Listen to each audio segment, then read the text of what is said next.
The Noble Art District is a catalyst for public engagement in the arts.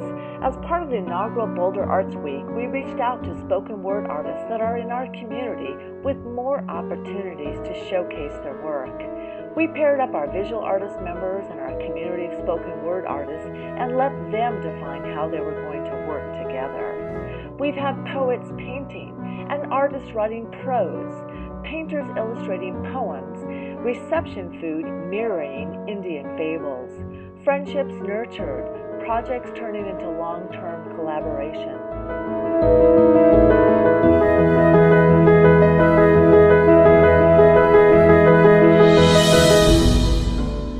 They gave me baby Sheild on the first day. Here, you'll need this, they said. It's a war out there. Patrons energized by the joy of discovery. On a first Friday during Boulder Arts Week, we showcased our collaborations in our studio, homes, and galleries.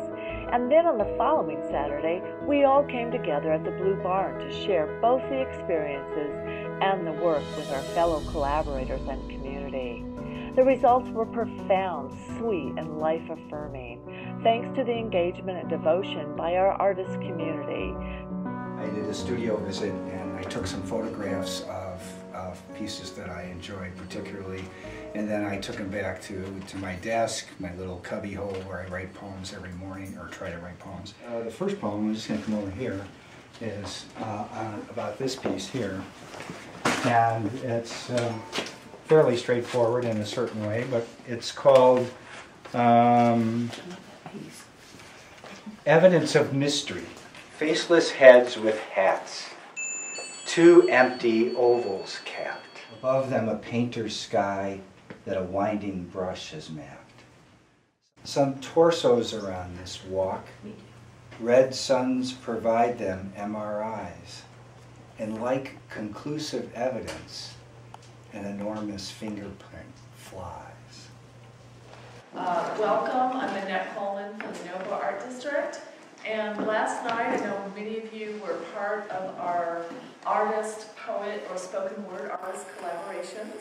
I was delighted with the turnout all around the district. I heard wonderful things and wonderful stories about what those collaborations were about. And so I put my name in the Noble, and it started churning. Well, Kay Negash went to the Noble group show, which is at First Congregational Church, the last couple months, and she saw this picture. This is a Moonrise over Ghost Ranch, where Georgia O'Keeffe lived for quite a long time, has a house there down in Abiquiu, New Mexico. And so she inspired her with some stories that she'd already had about coyotes in the Southwest, and so we got together. And each time I tell a story, it's a little bit different, though the story itself is the same. And this is their creation story of how they came to spring right from the Rocky Mountains. Now, it was a long time ago, way back in the very beginning of the world. Before there were mountains, before there were buffalo, before there were rivers and streams, there was only the Great Spirit. And the thunder and the lightning struck at his command. But one day he kind of got tired of his usual work. And he saw a huge stone in the sky floor. So he went over to it and he started turning it round and round and round, and he twirled it round and round for enough time that it bored a hole right through the floor of the sky. Well, then he decided, I'll clean off the sky floor. It was full of dirt and stones and snow and rocks and sticks, and he sent them all down through that hole in the sky floor. And when he was done, he looked down and he saw that right under that hole in the sky floor, he had created a huge mountain. And that mountain still stands today, only we call it Pikes Peak. So I brought one of the shields with me today, and this is the interpretation that I suitor of armor because of girls. I knew that they liked warrior men, charging upright on the battlefield. But I was only gonna do it if I was covered from head to toe in iron. I was very aware of their swords and how they could cut off limbs. I did my best to move ahead with purpose toward every attractive lady. But they'd look at me with terror. "It's Metal Heart, the girl grabber," they'd say, and run away.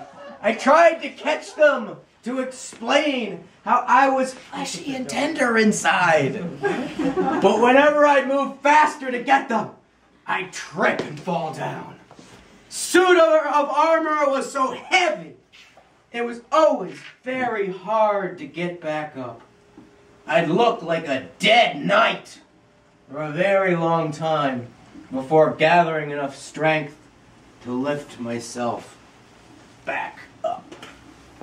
Thank you. I said to myself almost in prayer, I never dared be radical when young, for fear it would make me conservative when old.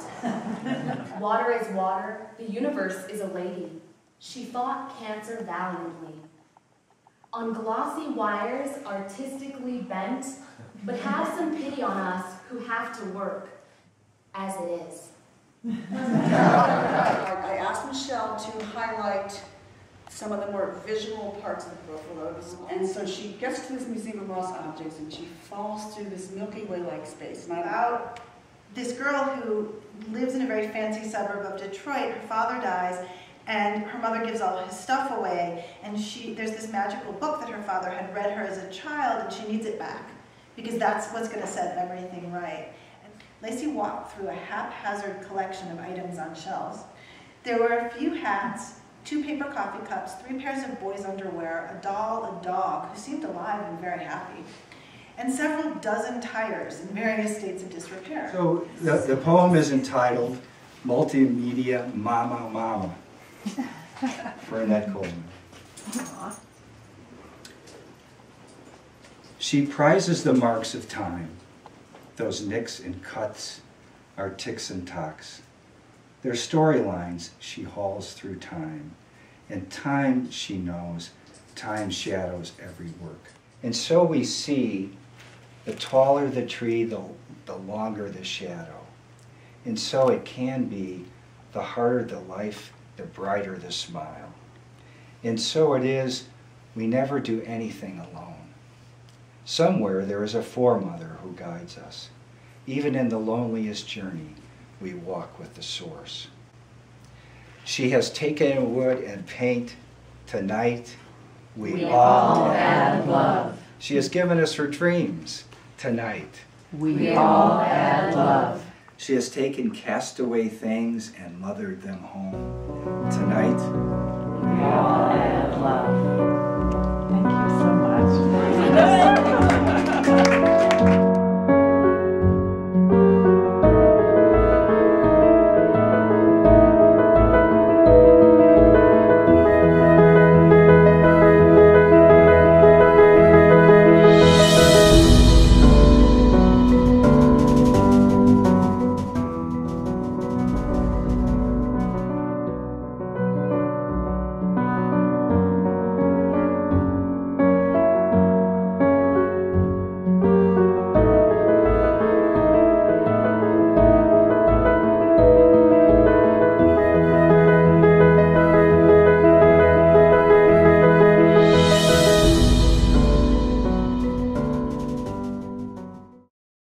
What I like about Joe's work is his many different layers with his words and the allusions to all sorts of relationships with people, and he's done quite a bit that are very reminiscent of, you know, childhood, both good and bad experiences. So, well, thank you very much. So a ballad for her battle of the art, and this is a mythic piece back here. So it goes, oh, the heart goes where it may, roving true as the thorough sea, But impatient for it to win a love, my fingers sought a prophecy. And when the sirens sang choruses sleep holding my mind, desire bloomed as the greatest find, and every doomed atom agreed. Well, the heart goes where it may, roving true as the thorough sea. Impatient to win your love, I destroyed its possibility. Then, under sun and sky, I lowered the bow I'd drawn, in accord with the way battles of the heart are best won.